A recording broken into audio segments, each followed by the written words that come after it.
Special operations on Your Army Now. Cue the music. Coming to you live from the NorCal studios in Sacramento, California, this is Your Army Now.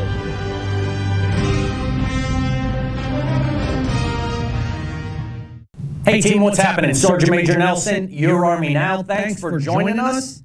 It's Tuesday. So, random Tuesday stuff. We call a police call. Before I get on the police call, just got to tell you, I heard some crazy stuff on the news.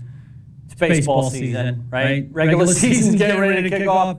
We know Bryce Harper had signed that huge contract.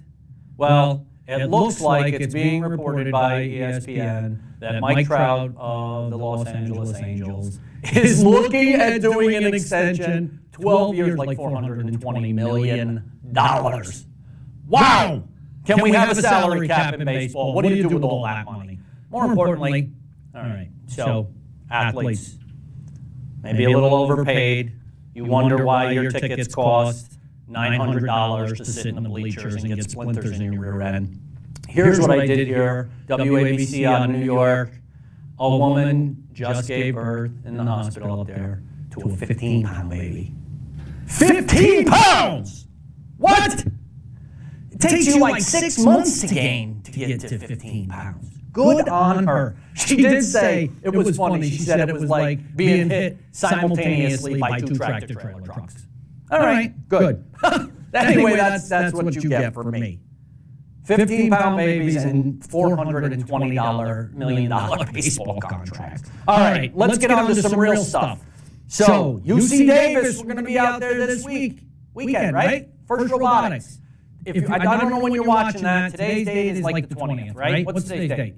It's the 19th, okay? So that's going to be the 20th, what will that make it? 23rd, 24th, 25th, something like that? Look it up. It's Friday, Saturday, Sunday, somewhere in the week of the 19th of March. Anyway, we hope to see you out there. Obviously, we're not going to do a show, but we will get some interviews while we're out there and play them on the show in a future week. Now, why is First Robotics important? Because it's all about STEM, science, technology, engineering, math, right? And so the battalion commander, Colonel Furman's going to be out there. I guess he's got to give a speech on Saturday morning. And, he got his degree in engineering, so voila, he will talk about engineering stuff. I got a business degree. Don't know anything about engineering. What can I tell you? When we do a show when we do first business consults or consultation, then maybe I'll be a guest speaker. Anyway, so that's what's going on this weekend at UC Davis. While I'm thinking about events, listen, team, this is what, Brendan, our 22nd. He's whispering, right? He doesn't want to be. He's the guy behind the camera. He doesn't want to do this. And so it's the 22nd episode. And here's what I would tell you. I appreciate all the support. However, so we get all these likes, and that is fantastic. But team, here's what I need you to do. I need you to share. I need you to go to the YouTube channel and subscribe. Now, here's why.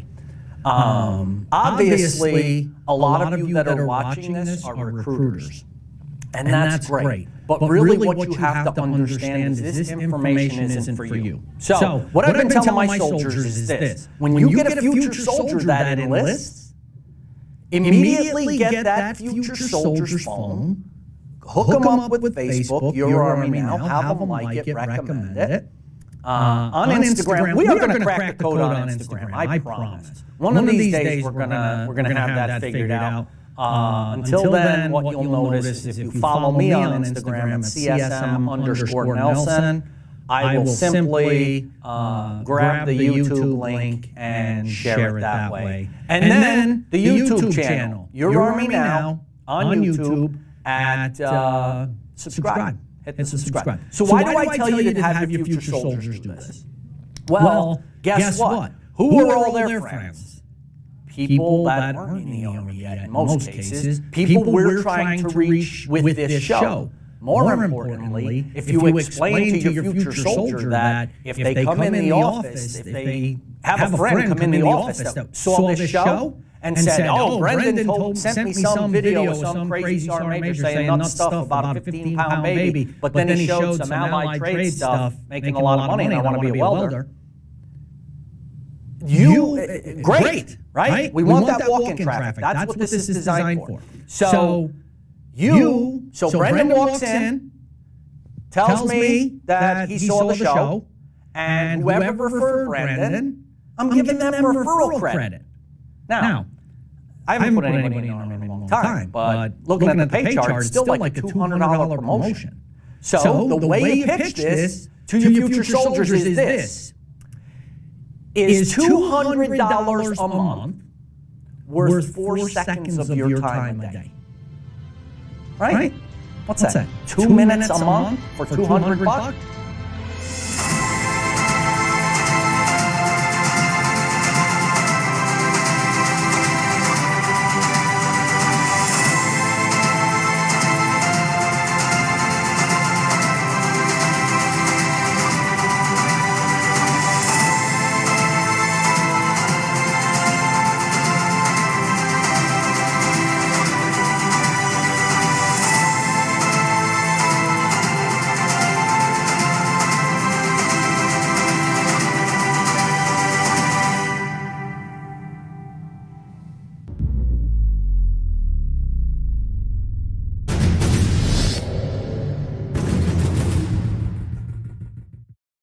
Until soldiers grow wings, their parachutes must be dependable. This undeniable fact underscores the importance of ensuring every parachute opens as planned. There is no room for error. As a soldier working in Military Occupational Specialty, or MOS, parachute rigger, you will earn and wear the red hat with pride. Knowing once fully trained, the safety of your fellow servicemen and women depends on you. I take a lot of pride in being a parachute rigger. We make sure that the supplies get to wherever it needs to get to, the line of battle. Before training in this MOS, you must first qualify as a military parachutist at the Airborne School at Fort Benning, Georgia. You will then receive 13 weeks of training at the Parachute Rigger School at Fort Lee, Virginia, in the exacting art of parachute rigging, the folding of a parachute's gores, placing the folded chute into the deployment bag, and finally stowing suspension lines and static line. To become a rigger, you have to learn how to do knots and packing, as well as rigging up different supplies for airdrop. So it's not just people, it's also supplies. Once you've mastered this process, you'll jump with a chute you packed yourself. This is a rite of passage each trainee must complete. During your career, you will jump at least once every 3 months to keep your parachute rigger jump status current and to reinforce another promise in the Rigger Pledge. I will stand ready to jump with any parachute which I have certified is properly packed. It's important for me as a rigger to stay jump qualified because if you don't jump, you start to lose your bearings on why your job is important. I chose to become a parachute rigger because I like excitement and adrenaline, and I get to jump on planes. Personnel chutes are a large part of a rigger's responsibility, but rigging cargo chutes is equally as demanding. During your rigger training, you will pack cargo chutes ranging from 12 to 100 feet in diameter. Chutes capable of suspending 40,000 pounds. In addition, you will load and rig all types of supplies and equipment, and participate in at least 2 airdrop missions with loads you have rigged yourself.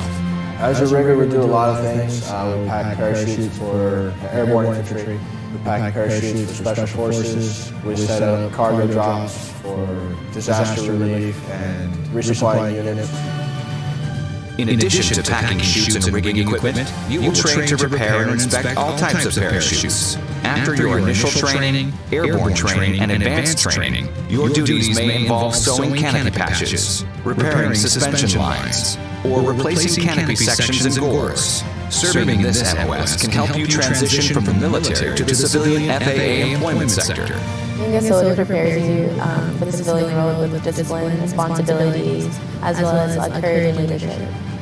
Earn your wings with a challenging Army career full of action and live by the motto, I will be sure, always.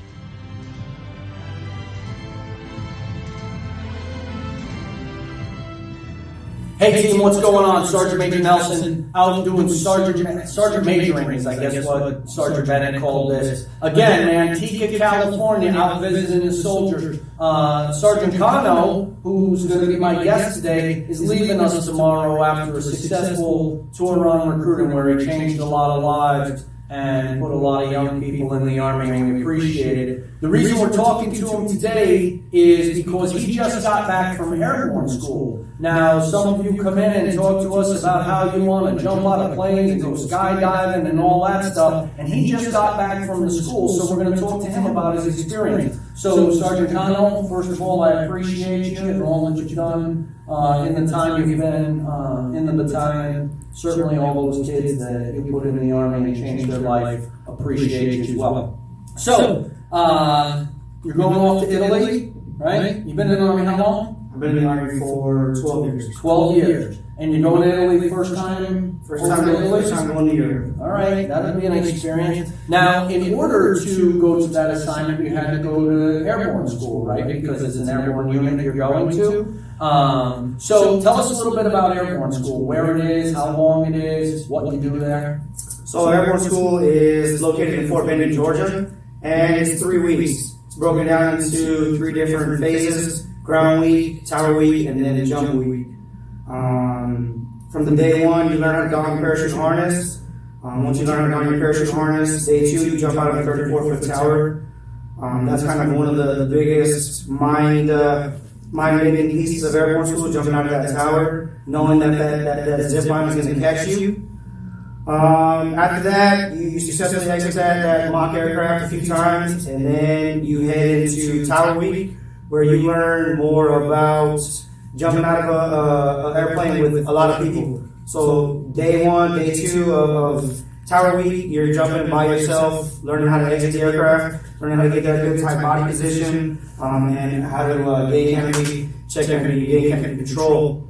Then you move into, like I said, tower week, learning how to fall, learning how to exit that mock door with a bunch of paratroopers behind you. You got to get four people out at the same time. Once you get satisfactory exits, you're going to do combat exits. You're going to do malfunction, simulating a malfunction of your parachute and what your immediate actions are. Once you get through those items, you'll move into jump week. And jump week is a hectic roller coaster of emotions. Everything is fine and dandy until you're walking outside. They open up the harnesses, they open up the hangar door, and you see the airplane out there. You hear the engines, and you walk behind the airplane, and you smell that gas. And then you walk into the airplane, and you sit down, and they say 10 minutes, and you say 10 minutes, 10 minutes, 10 minutes. You say get ready, you say airborne, and you stand up, and everything gets kind of real at that moment in time. They open up the doors on the airplane, and they tell you to hook up. You hook up your static line. It's the line that deploys your parachute. Once you're everything's good, then you sound out. You do a bunch of checks of your equipment to make sure that none of your stuff is going to malfunction. Make sure everything's going to happen the way it should when you exit the aircraft.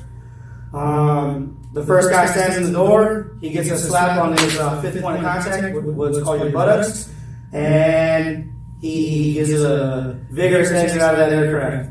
Once the first man exits the aircraft, everybody in sequence behind him walks to the door, hand your static line off to the assistant jump master, and you turn and face the door, and that's your moment of truth. That's when you jump out. All your training kind of takes over. You don't really think about it anymore. You just kind of jump. And you get a good tight body position, you count to 6,000, and you look up to make sure your parachute is there. While you're doing that, you're constantly checking around you, make sure you're not going to run into anybody else, and you prepare to land. So, wow. Sorry. Right? No, it's good. That would freak me out. I don't know, were you freaked out at any point? I mean, that tower week that he talked about, I know they pull you up with a crane and you're, I don't know, couple hundred feet off the ground, and it's just the parachute's already open, and they start coming down. But it's got to be kind of a surreal experience when you're up that high and you're looking down, and everything looks like a Monopoly board down there. The houses are, and hotels are that size, right? So what was your feeling that first day that you get on that plane and and like you said, that guy got the slap on the butt, go, and then it's go, go, go. When you went off, what is that feeling like? I can kind of equate it to the feeling of a roller coaster. So like when you know those roller coasters that pick you up and drop you, my stomach got that same feeling. I was super nervous. Everybody in the airplane is super nervous because we've never done it before. Sure. You can just look over at your left and your right, and you see the guys next to you, and you can see it in their eyes, and you can read it on their face that they're going through the same torment that you're going through. But the jump masters are there, and they're kind of keep calm. Hey, look at me in the eye. It's okay. You're gonna be all right. It's not that big of a deal. But for us, it was absolutely a huge deal. So the feeling.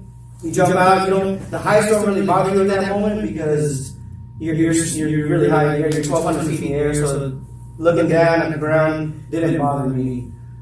Some people it did, but for me it was more of the notion that I'm actually about to jump out of this airplane while it's still in flight. Now, so I've never done it, team. It's one of those optional schools in the Army that you can volunteer to do if you want to do it. I never did it. I rappelled out of helicopters. That was the thing that I did, which is a whole other experience. We'll do that on another show. But no laughing. But you'll understand, and when you join the Army, those of you out there watching, you'll understand the laughing. It's kind of like two fraternities. Button heads, right? Talking smack about each other. That's the difference between air assault and airborne. But so I have had friends tell me that once they're out of the bird and it goes by, that as you're going down, it's just like the most peaceful thing. I mean, you don't hear anything anymore because the bird's gone, and you just floating down and directing yourself down, and it's just peaceful. And is that kind of how you felt it? It was something like that. When I exited the aircraft, you see that your parachute's open, and that's a beautiful sight, first and foremost. You see the parachute expanding, filling with air. It's a great feeling. And then I was breathing super hard. I was like, I was talking to myself. I was like, okay, I'm good. And finally, you hit that plateau about 250 feet, and then that's when you give your breaker land. So you had to do it 5 times, right? Yes. So obviously the breathing hard and all that stupidness that he just did. By the 5th time, you kind of feel like an expert, right? Does you feel any better? Absolutely not. Okay, so see, overconfidence will do something. The chute is still open, I promise. Don't worry about that.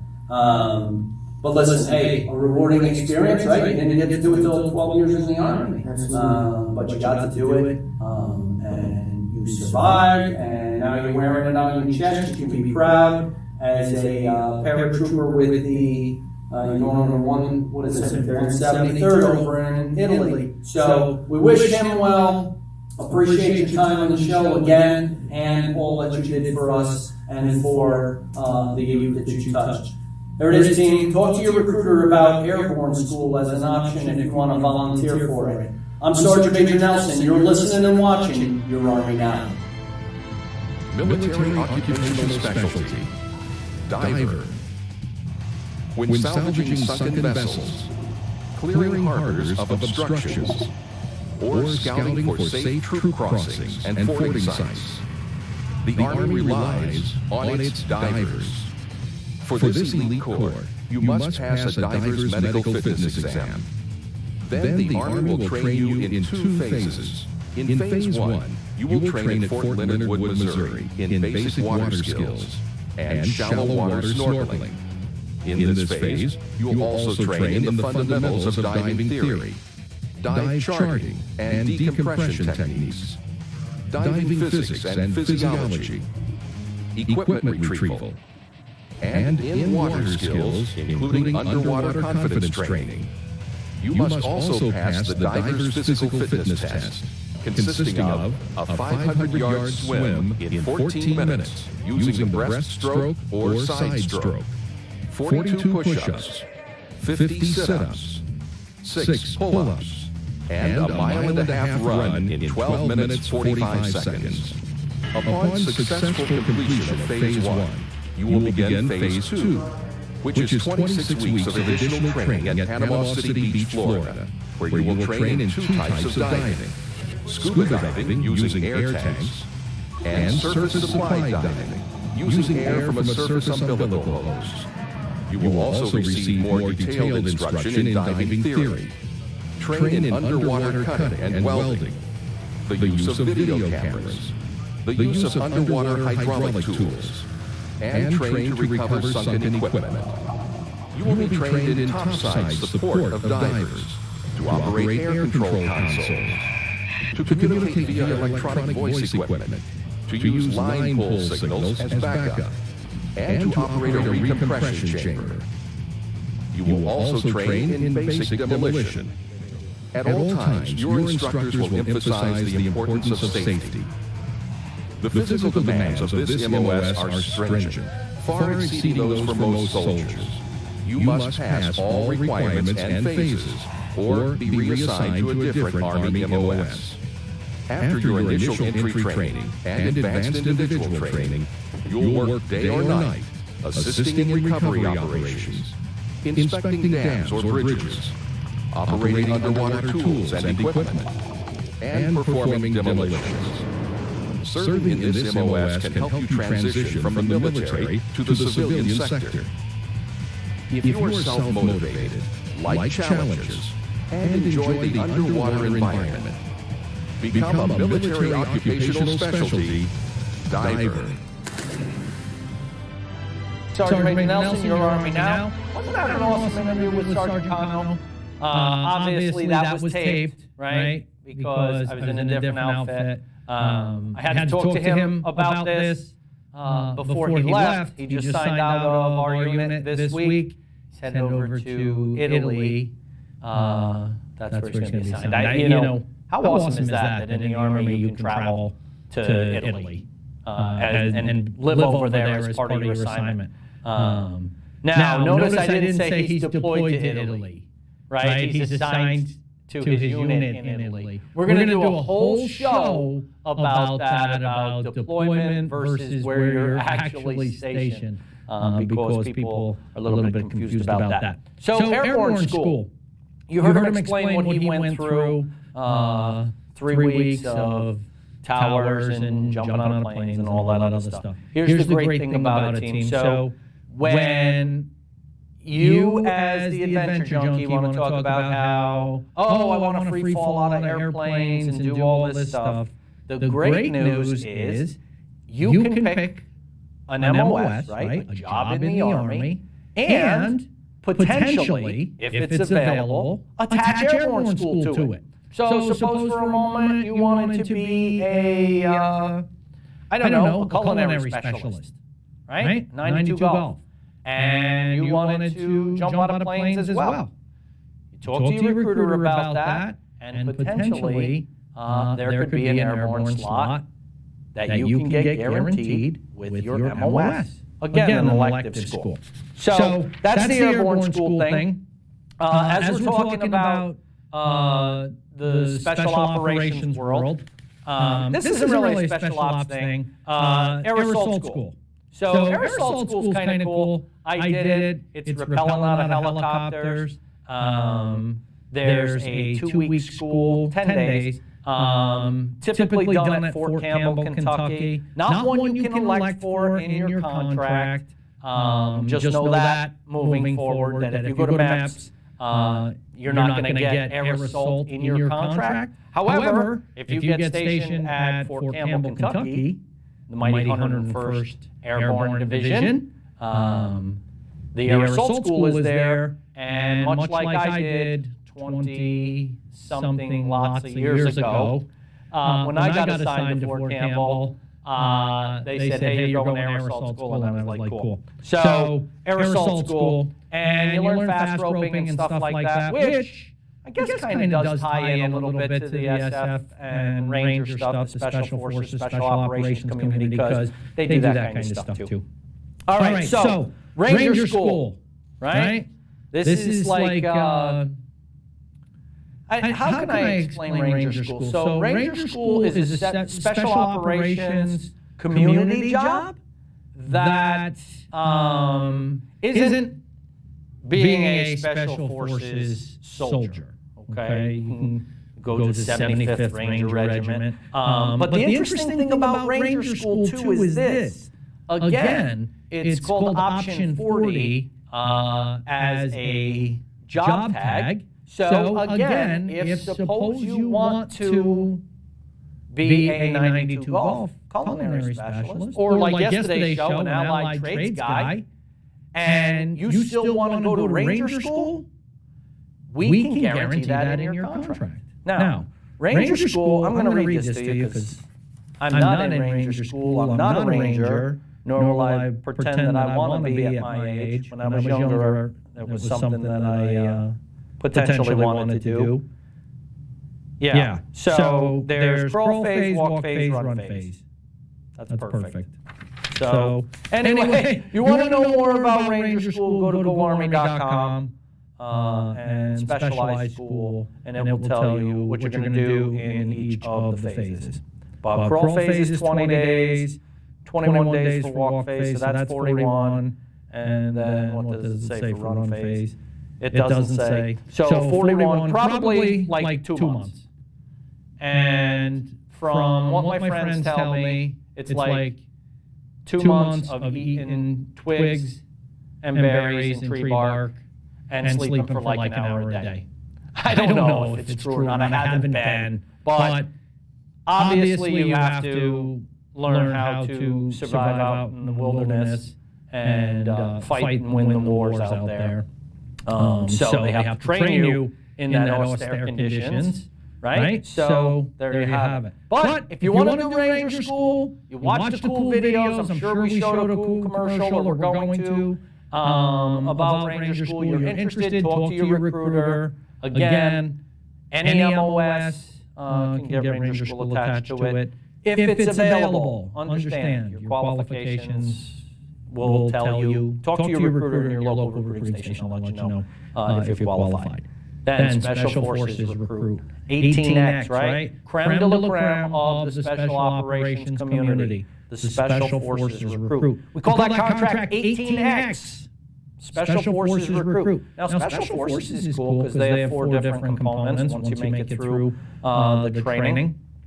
We have the Special Forces medics, the Special Forces engineers, the Special Forces commo guys, and what else? The weapons guys, right? So 4 different specialties. And you may have heard of an A-team, right? Well, that's a team that consists of a couple soldiers from each of these MOSs that can go out, and it's a 12-man team that goes out and basically operates independently. Now, the great thing about the Special Forces guys, and it's kind of covert ops, so they're all over the world right now doing great and wondrous things that we have no idea that they're even doing. Anyway, if you're interested, go see your recruiter. Couple qualifications, you have to be 20 by the time you enter basic training. But other than that, some test stuff that you have to do, we can guarantee you a Special Forces contract right off the bat. Right when you go to MEPS, right? To enlist in the Army. So if you're interested, talk to your recruiter. We're the only service that does it. Before you swear in at MEPS, we give you the contract right there in writing that you can do it. So that's the special ops stuff, Special Forces communities for all you adrenaline junkies out there that are interested in all that. Jump out of planes and run around the woods with your faces painted and jump out of the ground in ghillie suits and jump out of trees, whatever those guys do. But if you're that kind of adventurous person, talk to your recruiter and they'll get you squared away. So, what? We got to wrap up the show? Is the show's over? No. We still got a whole other segment, right? Hey, listen, after the break, though, we're going to wrap it up. This is Sergeant Major Nelson. You're watching and listening.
So listen, as you know, I talk a lot, right? So I went a little long. So this closing is going to be about 2 minutes. Here's what I need you to know about all this special ops and the special skills. If in fact you want to jump out of planes, do airborne. We call that airborne, right? You learn that. It can be guaranteed in your contract. If you want to go to Ranger School, right? The first step of special operations, or in that special operations community, again, you volunteer, it can be put in your contract.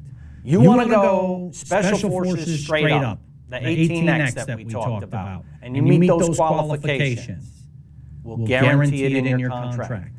When you go to MEPS, where you join, right? Unlike the other services that you have to wait and get through some training and all that other stuff before you can potentially get guaranteed that later on, we will guarantee it to you in your contract before you even ship off the basic training. And that to me is awesome.